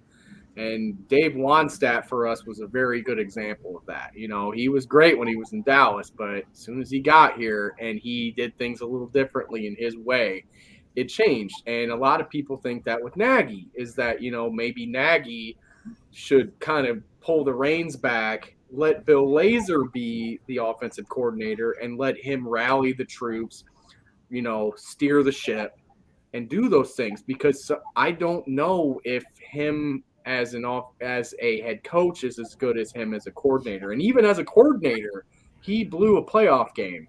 Let's not forget that, guys. He did. Yeah.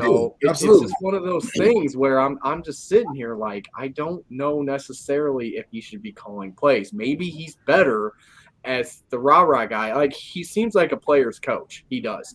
He is, definitely. And so was Lovey whenever Lovey was here. And Lovey had his base defense and everything he did, but he let his coordinators run the show, and he steered the ship. And that's something I think in closing in here, guys, maybe Nagy should look back at that and go, maybe Bill Lazor didn't do too bad of a job. I know it was against a whole bunch of bottom feeder defenses, but maybe he should think about that going into this Rams game going, hey, that's the number one defense last year. They had Aaron Donald. Well, let's run away from Donald. Let's, run the ball 20, 25 times and, try to throw some, short burst pass, bring that pass rush away, run some screens, do some things like that to help this offense get on track. And I'm just really worried about it because I feel like Nagy's going to Nagy, and he's just going to be the same guy, and he's going to do the same shit he's been doing for the past few years. I think you're right. You've hit the nail on the head. The issue that I would have with that, though, we all know that your first 10 to 15 plays are usually scripted, right? Yes. But after that, to me, is when, like, he goes into panic mode. He does. Sometimes, and if anything, I'm not saying I'm totally agreeing with it, but what Dallas did against Tampa Bay, who has an equally dominant pass rush. They had a wonderful game plan. The short passing game is an extension of the run game. Yes. Quick outs, a lot of comebacks. Make that front four bored. Yeah. Make them bored. And then when you make them bored, they make mistakes or you make them non-relevant. Yeah. But with a guy like, in my opinion, with a guy like Nagy, who always feels he's the smartest guy in the room, he's got a lot of Mike Martz in him. Yeah, he does. And that scares me because Mike Martz didn't have that team. We know what he did when he had that team. Yeah. But this ain't that. Yeah. And I think Nagy he'd let Bill Lazor run the ship. If you feel that Bill Lazor's calling something, it's like, no, we need to do this. Step in occasionally when needed.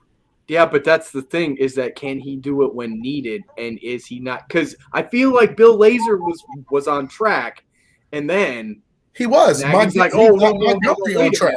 And then like Nagy jumped back in, and he fucking took over again.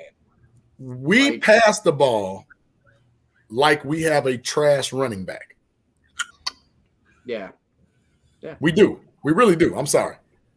But we've seen that we don't. And I can even say before Montgomery, when you go back to Jordan Howard, he wasn't a dynamic back, but he was way more than serviceable, and he was productive. I mean, he was good for what we had when we had John Fox, Correct. That power run type offense. But if you look now, as much as Jordan Howard produced here, he's not on an NFL roster anymore. He got cut by the Eagles. He got cut. I was about to say he didn't make the last 3. So I was bringing him in name and not to say yeah.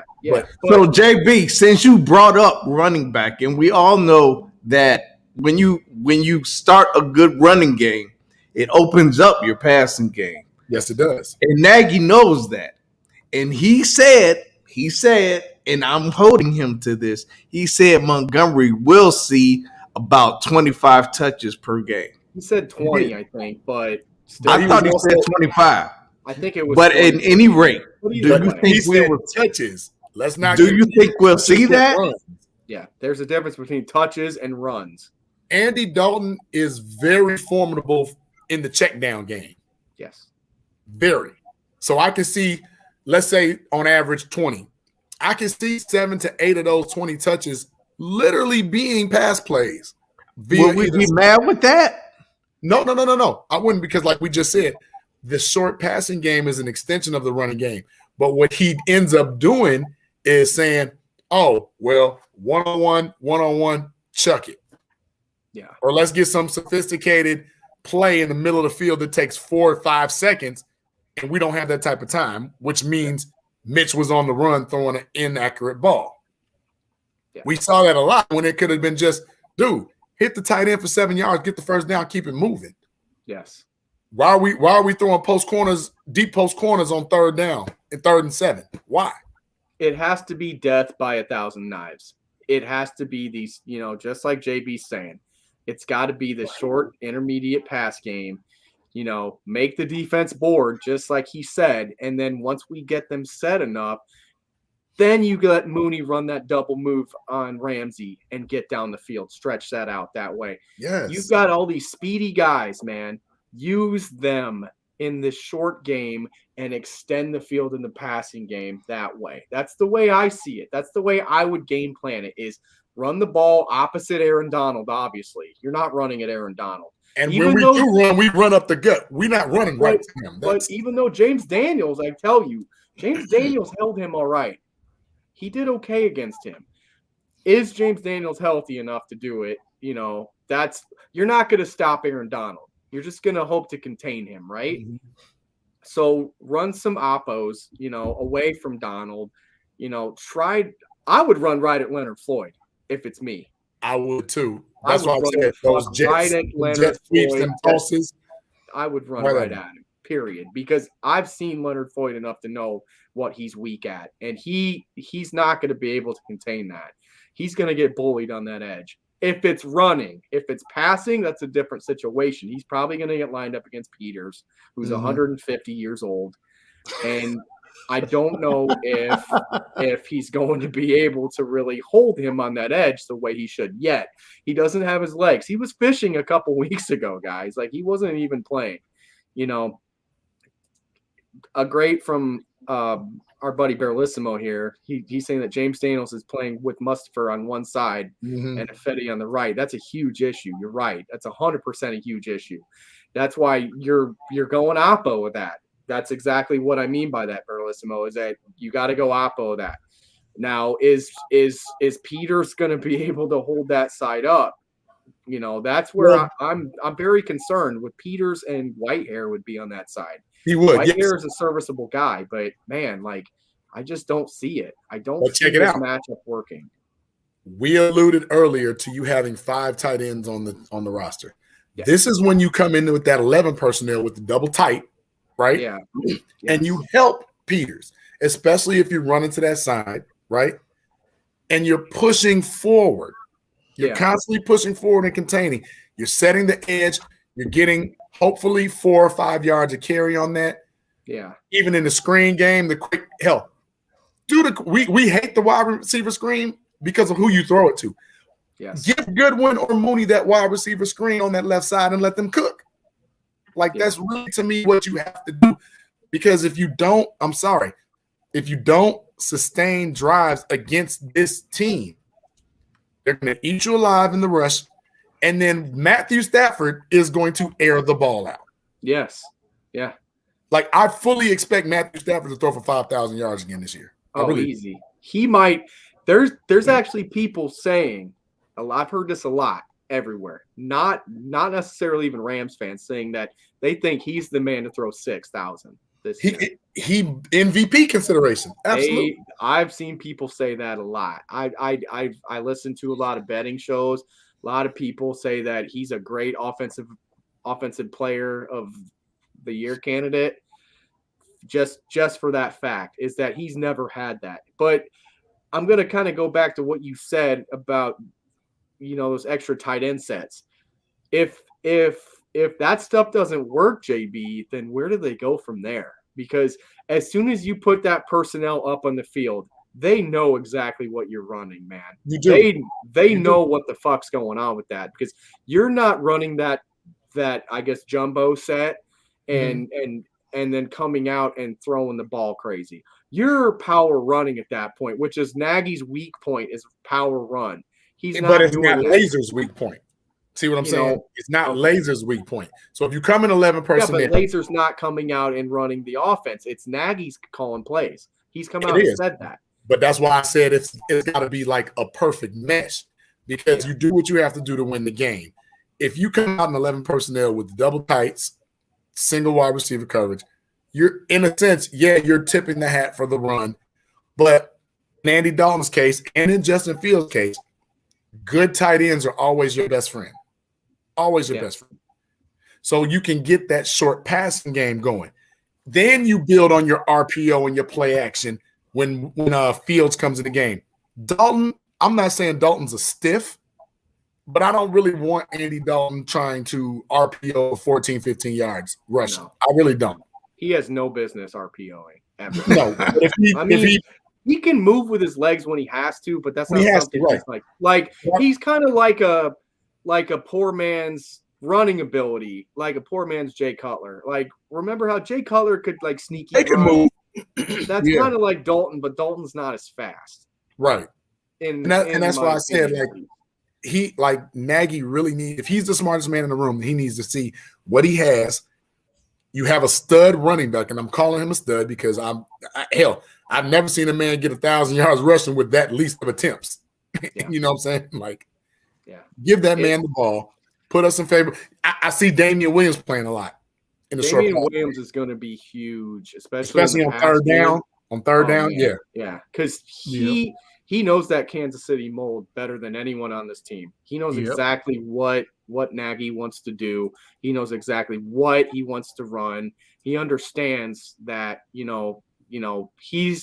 going to see what the defense is up to, especially on that play like Fields had a free runner. He's going to see that, be like ready to go on a sweep out, grab the ball and go. Like, he's going to know that stuff better than even Montgomery's going to know. Oh, absolutely. And it's right in front of the quarterback's face, seam to out, seam to flat. It's right there. Yeah. It's all in front of him, which is Andy Dalton's going to be his best friend in that, because Andy's going to see that and he's going to be dinking that boy all day long. He will take down a lot of the problem last year watching the Cowboys. Not saying that he did great, but he didn't terrible either. But he did a lot of checkdowns. Yeah, a couple of Blake Jarwin had got hurt, but Schultz had come up. We didn't even know who Schultz. He was a blocking tight end. Yeah, he was getting a lot of sounds from Dalton. Pollard was getting a lot of checkdowns. So he's a capable check down quarterback who can also extend plays. He can also throw all down the field. I'm not going to say drive, but he's good enough. He's got enough arm strength to make the defense stay honest on those one balls. I say that. The only thing go ahead, AB, because I'm about to wrap this up. Okay, I'll say this in closing about Dalton is that Dalton played what? He played about 9 games, maybe 10, right? The guy got hurt game 5. So, that got hurt game 5, but Ben DiNucci played too. So maybe Andy only played 9. I think he played 9 games. Mm-hmm. He threw 2,100 some yards. I don't know exactly, right? 2,170. Yeah. He had 14 touchdowns and 8 interceptions with that offense and that line. That's like 240 240-ish yards a game, right? That's passing. Okay. That's a better offense and a better line than we have. Would you say that right now? Yeah. Would you say that the Dallas's offense as a whole is better than ours? Not with all the outside of quarterback. I'm speaking line and skill players. I would. So I can't say line because if you remember, a lot of Dallas's people were hurt last year. Lionel Collins was hurt. Same with us. Right, same with us. So, but I'll say this: with CeeDee Lamb, Michael Gallup, and Amari Cooper, I would say they had a little bit better. And Jarwin was good until he got hurt. You said a little bit better. I think they were a little bit better than what the Bears had. I do. Okay. I really do. Okay. So, you said a little bit better. Man, get your ass a lot better. So no, you can't say a lot because we have Allen Robinson to tip the scales and balance it. Allen Robinson, he's one person. Amari Cooper are the same dude. Period. I'll take Allen Robinson over Amari Cooper. I would too. But if you're comparing, they're about the same guy, right? So it's everyone underneath. And you didn't have Mooney. You didn't have Mooney all year. No. So the tight end position, I think Kmet, I can't remember the name of the tight end on the Cowboys off the top of my head. It was Blake Jarwin and Schultz. Jarwin, because Witten had went to the Raiders. Yeah. So I would take the Dallas offense over that today. Just per skill position alone, from last year's team, obviously. Yeah, and that's what I was saying. Last year, CeeDee Lamb was Anthony Miller. What exactly makes you think that Dalton's going to light it up with this team? I don't think he's going to light it up, but I think he'll be a little bit more than serviceable. I mean, he was barely serviceable with Dallas, in my opinion. Like he didn't keep them in the playoffs. No, that was a horrible division. No, the NFC least. It was the worst division we've ever seen. But this is what I'm saying. If you figure that he was the backup that wasn't supposed to play last year, nobody thought Dak was going to get hurt. Andy Dalton, at best, was an insurance policy. Yeah. Now moving to us, he's not an insurance policy. He's QB1. You have to expect a little bit better. Now, is he Mitch? We hope not. Is he Jay Cutler? We'll take a little Jay Cutler. We'll take a little good Jay Cutler. Is he Mike Glennon? He better not be. Yeah. So you see him? Is he Nick Foles? No, I've seen good Nick Foles. I've seen good Nick Foles on the Bears, of which we still have Nick Foles. Yes. So I think we need to pump our brakes with he's terrible, blah, blah, blah. I think Andy Dalton is going to surprise a lot of us because he won't necessarily be the reason we lose regular season games. Yeah. Playoff, that's a different animal because he's proven that he can get you there. And we have good weapons. We just need to hope that our line gels. It might take 2 or 3 games to solidify and gel. But guess what? It's taken a lot of teams 3 and 4 games this year to gel. We saw Tampa Bay and Dallas 31, I think it was 31-28, whatever it was, 31-29. 29. Tom Brady, he didn't look great. He looked okay. They lied, the defense for Dallas created 4 turnovers. Yeah. 4. Yeah, and they still lost. But wait, let me caveat to that. Their kicker missed 2 extra points. That's 7 points. Yeah. He hits one of those. One of those field goals, Dallas. So I link that to what the Bears are going on. We have a better defense than Dallas. So if Andy Dalton can just manage the game and not make mistakes, when we get those possessions, get points, be it touchdowns or field goals. Let's not get empty possessions more than we get scoring possessions. I think Andy Dalton will be okay. I think he will. All right. So with that being said, let's get into some predictions. JB, you go first. Okay. What you think? Well, this whole right here from my buddy Bear Truth, What I'm talking about is I'm saying I don't anticipate him being able to light it up because of the fact that he had a better offense in Dallas. And yes, JB, he's our QB1, but as a professional, that man gets ready for every game. It doesn't matter to me. And the fact that he went through training camp with him, yes, it was COVID, but still went through that process, and that was the answer on the field has me worried. That's what I mean by that. But okay, we're going to predictions now. So for me, the matchup is a nightmare. It's a nightmare across the board for me. We've got, question marks in the offensive line. We've got question marks. Now we've got, and I know a lot of people are high on this kid, but Ogletree, isn't Danny T in my eyes. Yes, he's faster. He is. But the difference to me is that Danny Trevathan could get in position constantly. He didn't have to be fast because he could get in position to make plays all the time. His mind is better. So that's a problem to me, is that Ogletree might have a couple, he makes splash plays. He's not consistent. If you remember that preseason game, he had some splash plays. I also remember another play where a tight end went right up the field on him because he didn't read it correctly. Correct. So there's things that worry me about that. Our secondary, it's a problem. You've got Vildor on that second spot. He's gonna have to go up against guys like Cooper Kupp and Woods. Correct. That's a big task. He's going to be, to me, that's a huge him out, though. You can help him out with a good pass rush. You can. Really can. And hopefully, for me, the X factor of this whole thing is Sean Desai. Not even a player, but Sean Desai and the way Sean Desai game plans this game. Because if he goes at it like a Chuck Pagano, where he's got the DB back 8 yards, they're going to pick us apart. Absolutely. Yep. A la Aaron Rodgers style, or like Tom Brady, 1,000 knife cuts, just beat you slow.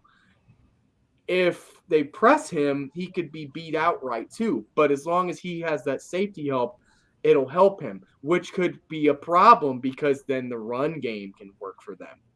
Sony Michel, I'm looking for him to have a good he's a guy. I mean, he's not horrible by any means.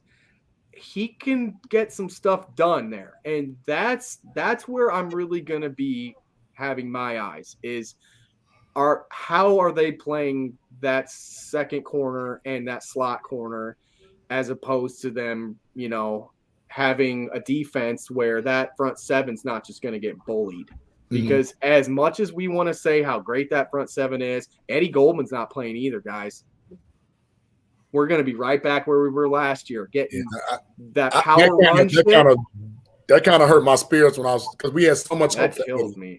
And I'm like, have they come up with the diagnosis? Is it just this game or? They said he's doubtful for this game, but they haven't really. Well, doubtful on a Thursday means you're not playing. Well, that was Friday. He came out. So he's probably not playing. I haven't listened to anything today yet, so I don't know what the status is because I heard Nagy did say that it was depending on his status today and how he felt Sunday. Because apparently it was his ankle and his around the knee, ankle, shin area range that he did in practice. And it was so bad he got carted off. So, right. You can't. Game one, you don't risk that. No. So there's a lot of variables for me there, guys. And I just can't get behind it. I as much as I love this team, as much as I love what's going on, you've got Andy Dalton QBing. You're going to see Fields a couple plays. I'm telling you now.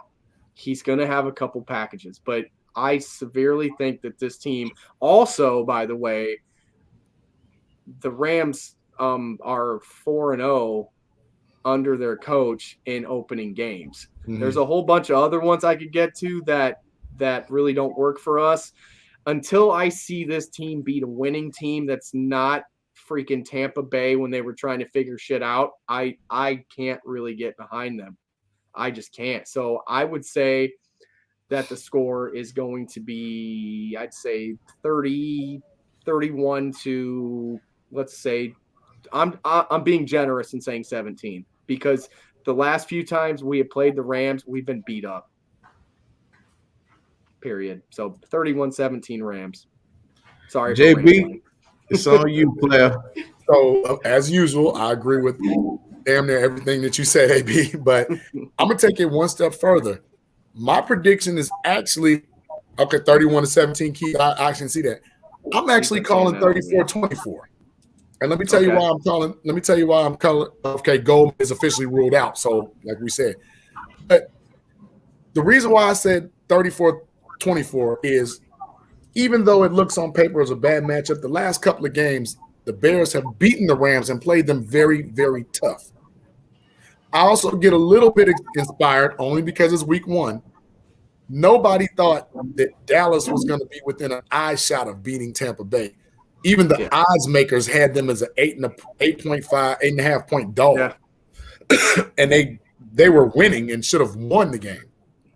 Not saying that the Bears are going to have enough firepower to win because Matthew Stafford knows the Bears. It's not like, Tom Brady knows the Cowboys. Stafford knows the Bears, period, point blank. 34-24, I think it's going to come down to a couple of adjustments at the third quarter. I think the Bears, Eddie Jackson and them boys will get a turnover because they also know Stafford. Yeah. But I just think the offensive firepower in the long run, without having Eddie Goldman to help anchor that pass rush, and with them picking on Vildor and still picking on Jalen Johnson to a degree. The safeties can only do so much. I think Matthew Stafford goes for 4 touchdowns, and they get the other points off 2 field goals. So 34-24 is my prediction. Andy Dalton, I think he throws 2 touchdowns, 1 pick. I think Justin Fields either comes in and runs a touchdown or David Montgomery runs one in. Okay. Well, I'm not as long-winded, so I'll keep it short. Sorry. As First big, game, man, give us a break. as big as a Bears fan as I am, I don't think they will pull this out against the Rams. I think the factors are just too heavy that are weighing against the Bears. Like you said, they'd be question marks at DB, question marks at wide receiver beyond A-Rob, Mooney, and Marquise Goodwin. I don't see it, man. And then Matt Stafford, I think he's gonna air it out. He's finally out of that basement called Detroit. He has a good team around him. He has a good team around him now. So he's gonna do the thing. Then Aaron Donald on the other side of the ball. He's gonna be a nightmare for Andy Dalton because our offensive line is put together by chewed up bubblegum and Scotch tape. So he's going to be a nightmare. So I say 27-13. Yep. I hate to say it. It hurts me to say it, but I feel the same way because the past few years the Bears haven't really scored against them. I know one game they had 10. This ain't the team, guys. It's not. I hope I'm wrong, but I think, like I said before, I think only because it's week 1. The Rams have to figure some things out too, which is why the Bears will be able to score a couple more points than we think they would. Yeah. 34-24 is still a loss. See, I'm hoping, and that's why I said that Sean Desai was my X factor, because I feel like Sean Desai can bring some looks and really confuse that offense because nobody knows what Sean Desai is running. We still don't know. He's a brand new coordinator. I think it's a hybrid cover 3 type. That's as far as I know. It's just something like Vic Fangio ran. Well, like that's we said, what I'm hoping. We saw the 3-4 traditional. We saw that 4-4-3, which we haven't seen since Baltimore. Yeah. Since the Ravens. We saw that 4-4-3 and was like, oh, okay. Yeah, that's a nice little win. Okay. Yeah, I'm okay with that. But that's my big takeaway, man. It's just what Sean Desai does with that defense, and what defense are we going to see? Are we going to see anything close to 2018? Because I don't think so. I mean, we hope so, but like I said, remember, this is everybody's audition. This is everybody's week 1. The preseason was just trash. It was just something for us to get excited about because it's football. Yep. That's all it was. This is everybody's showcase right now. Everybody has problems. Everybody. The Super Bowl champions had problems, and we saw that. We did. With the GOAT at quarterback. We are about to see how it goes tomorrow. We are going to see, and I am going to go. Can't wait. I'm gonna go live when I get to SoFi. Okay. So yeah. I'm actually going to do a pregame, I think, with 12:52 tomorrow with one of my buddies, Angelo. Yeah, I don't know what time. He actually, I'm not sure yet. He actually texted me during the show, so I will let y'all know as soon as. Yeah, let me know. I'll jump on, AB. But yeah, I'll be back like 6:30. I'll jump on. Okay, all right. It might be a little earlier in the day. I mean, maybe 3 or 4, but I will definitely let you know for sure. Cool. All right, guys. All right. Well, Tuesday, Ward Coleman, former linebacker for the Bears. We'll have him on Tuesday. Appreciate everybody in the chat for watching. We're gonna cut out the shout out portions for now because I got things I want to go do. Same. I'm in LA. Before you cut out the shout outs, I said before you cut out the shout outs, I have to do this for my mom. Just give me one. I was going to bring it up.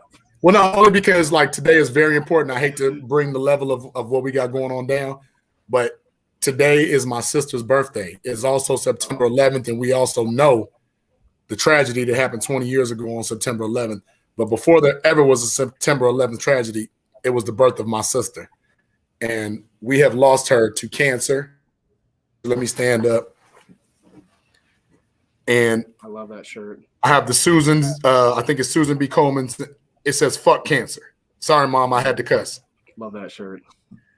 And I just want to send a shout out to my mom, my dad, all my family, her kids. She's got 2 sets of twins. It is her birthday. She would have been 37. This is the 4th year that she's gone from us. And today will always be my sister's birthday. Yes, sir. So actually, my mom and my grandma's birthday too today. Oh man, see, AB, here we go again. Here we go again, me and you. But no, yeah, absolutely. I love that shirt. I could not agree with you. I had to send that out, man. I had to respect to my 9/11 people. Yeah. But my sister she's first. Definitely. Absolutely. I understand that. Feel the same way. I understand that. Now we can go, Terrence. All right. Well, you don't want to shout out anything, AB, real quick? Hi, moms. Mom, your mom is watching. Man, my mom is not watching. Oh, my mom never watched. Actually, JB's mom is mom's. Period. Hey, that works too. That works too.